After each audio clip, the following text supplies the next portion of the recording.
Hey, what's up? My name is Jay Malone. I am the creator behind Passive Profits, and each week I read out loud my newsletter editions for people like myself who like to listen to content as opposed to reading it. So without further ado, let's get into today's edition, how to prototype your digital products. The method I've used to build online courses and toolkits that over-deliver on value. Before starting Passive Profits, I spent 25 years working in tech. Of all the lessons I learned about how to create super successful products, the most important was to treat everything like a prototype. Every post in this newsletter is a prototype. The engagement metrics, for example, opening click rates, poll responses, comments, and replies from last Sunday's edition help to make today's better. The last sales email you wrote to your prospective client is a prototype. The prospect ignored it, but then you iterated the subject line and your opening click rates improved. The webinar you ran last month was a prototype. The attendees left feeling confused, but then you added a story with helpful context and the attendees in the next one were buzzing. That's a good thing. It doesn't matter if it's your first iteration or 50th.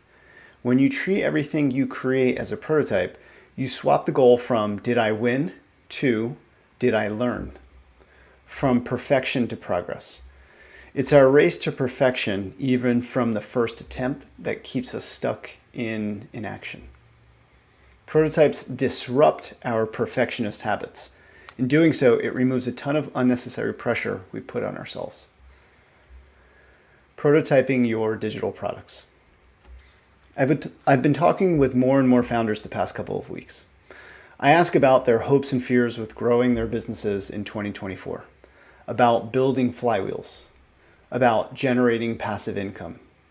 P.S. I'm thinking through ideas to come up with a different phrase to use than passive income. It's a little bit of a dirty phrase at this point, but I don't have anything better. If you have any suggestions, fire them away in the replies. About turning a core service into their first digital product. Of the 33 founders I spoke with, the ones feeling stuck, Of the 33 founders I spoke with, the ones feeling stuck reported not knowing how to get started. Well, guess what I helped them figure out? Starts with a P and ends in type. Fucking prototype that shit. P.S. I'm prototyping my more authentic New Jersey tone. We curse a lot, and maybe that's just because there's so many of us living on top of each other. We're just an angry group of people. That's not true. But how do I prototype? In a previous post, I shared a strategy for discovering your wedge product. A wedge is a prototype. It's a type of prototype. But let's take it a step further today. Say you're curious about launching an online self-paced course in 2024. What's your course prototype? A live cohort-based training workshop. Here's why. 3 reasons. 1, you develop your mastery. For an online course to be valuable and effective, it needs to teach the topic without you being there to fill in the gaps. A live cohort gives you the required mastery to develop a bona fide course. P.S. I've taught a whole bunch of classes live and in public and webinar, all different formats. Maven is a great place if you're considering running a live cohort. They've got a great platform that makes it engaging and helpful to plan, distribute, and promote and get people to attend your live training. Check it out.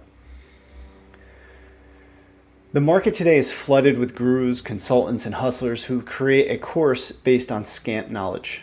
Many course instructors are a half step away from their students. Those are the courses you leave feeling buyer's remorse. These false creator educators are damaging their personal and professional reputations as well as the global perception of courses. But by teaching live cohorts, you'll deepen your proficiency and turn it into a course students rave about. 2, you iterate and refine. Likewise, a live cohort allows you to iterate your way to building the course your students need and want. That looks like your cohort of students Here's why. Your cohort of students will ask questions which you can respond to in real time. Your cohort will request clarity about their specific context, which you can address with related stories and use cases. Your cohort will get stuck with the theory and practical activities, which you can coach them through because you're there with them, right? These are all the data points you'll use in your course to design your learner's journey, tell relevant and contextual stories, create curriculum that's easy to digest, and develop materials that make the learning practical and sticky. By prototyping with a live cohort, you'll build courses your students love and refer to their friends. And guess what? There's a prototype to your live training too. It's your free webinar, where you test and refine your ARC lesson materials and stories. The difference between a free webinar and a paid live training: the webinar is the what, and the training is the how. Or as my pal Steven puts it, what for free, how for a fee. Brilliant. Love that guy. You pre-sell your course. Number 3, you pre-sell your course.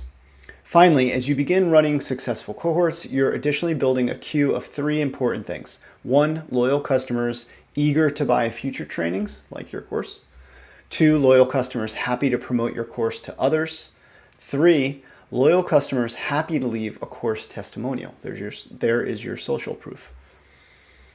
In time, you'll have a small army of people, assets, and evidence that sell your course for you. This is huge, especially if you don't love direct sales and marketing. Wrapping up, building your first digital product is no small feat. Hopefully the notion of prototyping along with the examples I provided got you over some mental and emotional hurdles. By treating your products and services as prototypes, you take the pressure off of being perfect. You lower the bar to shift the objective from knowing to learning, and you dig in. By the way, walking through my system for building a course during next Friday's free webinar, December 15th. There's a link to sign up. Attendees receive a template or 2 to get started. What else? Use the comments below to ask a question. I'm sure there's someone reading along today that has the same exact question and will appreciate you speaking up. Otherwise, if you'd prefer a one-on-one chat, just reply and we can chat about it over email. Okay, my back office brief. This is the second week that I've introduced the back office brief, just stuff that's happening in my personal life, things that I'm thinking about, things that I'm working on for the business of Passive Profits, just a little bit of building in public. First was newsletter growth lever. So at the heart of the Passive Profits flywheel is this newsletter. It's the starter motor that will eventually drive the rest of my stacked offers. When it comes to learning how to build and operate newsletters, Matt McGarry is the gold standard. He recently recommended using a LinkedIn newsletter to grow your email newsletter. So this is an email newsletter. By doing so, you build a bridge with your content from renting on a discovery platform like social media, LinkedIn, X, etc., to owning on a relationship platform like email or podcasts, right? Your website. To test this out, I've begun reposting older Passive Profits posts on the LinkedIn newsletter. I include about like the first 50% of the email of the content itself, and then I add a link at the bottom to continue reading here. The content here isn't gated, so the goal is for them, so anyone can read it, right? And the goal is for them to subscribe after they read it. And that will only happen, of course, if my content is valuable. The first LinkedIn edition went out, I'm reading this today on Friday, December 8th. In the first day that people found out about it, it has 245 subscribers, and that number just keeps jumping. It's 3:35 p.m. Eastern, and every time I refresh the LinkedIn newsletter there, the number just keeps going up. So it's crazy. That is more than double the subscribers that I've organically grown through my email newsletter here that is hosted through Beehive. Matt Smart, learn from him. There's a link to subscribe to his free, I think it's free, newsletter. He also has a podcast. There's another section in here called We're All Creative. My friend Adam Roa's Create Community content always puts a smile on my face. It reminds me how uniquely creative we all are. You should totally check it out. This is one of the artists in the community. Bizarre what this guy can do with his voice. Yeah. Newsletter stats. So hello to Daniel, Sarah, Justin, and 7 more founders who joined Passive Profits. The Passive Profits community this week, we're at 114 and counting, and earn a newsletter shout in an upcoming edition. When you use this little green fancy button to share the newsletter, it includes your unique referral link. So it'll keep a tally, and when you hit 10, you'll get a shout of you, your personal brand, whatever your products and services, businesses, whatever you'd like. And last but not least, if you'd like one-on-one help with your digital products, any ideas that you're working on, you want to talk that through, or you want my help with coaching and consulting, reply help, and I'll send you options for how we can work together. That's it for this week's edition. I hope you have a great weekend, or have been having a great weekend, and I will see you next Sunday. See ya.